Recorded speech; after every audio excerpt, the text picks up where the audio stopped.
yang sangat spesial, yaitu perjalanan di balik profesi seorang bidan. Saat ini kita sudah bersama Bidan Lutfiana selaku bidan, entrepreneur dan juga pengajar di Poltekkes Kemenkes Kesehatan. Dan Bidan Lutfiana ini adalah salah satu bidan yang sangat profesional juga. Kenapa saya bisa bilang seperti itu? Karena nggak dipertanyakan lagi ya, pengalaman beliau itu hampir 20 tahun untuk berkecimpung di bidang kebidanan ini.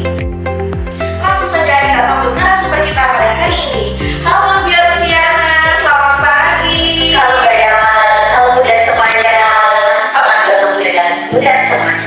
Apa kabar Bidan Lutfi? Alhamdulillah baik, Mbak Yaman. Baik, Bidan Lutfi, terima kasih atas waktu dan kesempatannya sehingga bisa membersamai kita dan bunda-bunda yang ada di rumah untuk memberikan podcast sekaligus bercerita kepada kita semua. Nah, Bidan Lutfi kan sebagai bidan, entrepreneur dan juga pengajar nih Bu. Kenapa Bidan Lutfi memilih untuk menjadi bidan? Sedangkan menjadi bidan itu kan resikonya sangat besar gitu. Ya kan Ibu?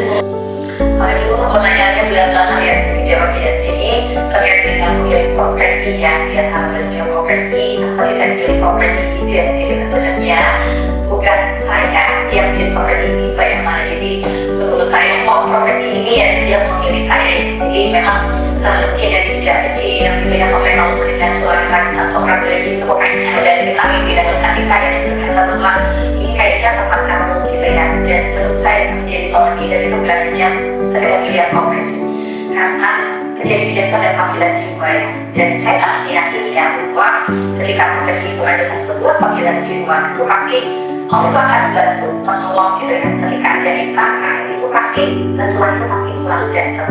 Dan kali ini menjadi saya tidak boleh untuk berhenti ketika ada di tangan yang memberikan yang benar untuk saya gitu ya.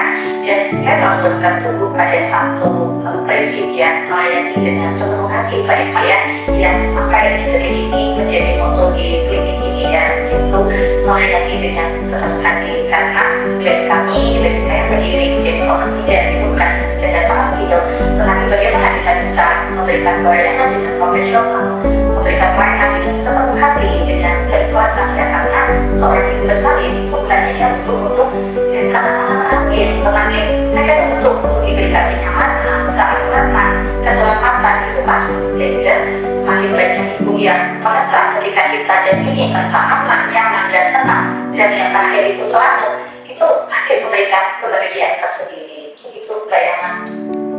Luar biasa sekali cerita yang sudah dijelaskan dan juga diceritakan oleh Bidan Lutfi pada episode kali ini, yaitu perjalanan di balik profesi seorang bidan. Oke Bunda, itulah episode perdana kita di podcast bersama Klinik Pratama Sahabat Bunda. Sampai jumpa di lain episode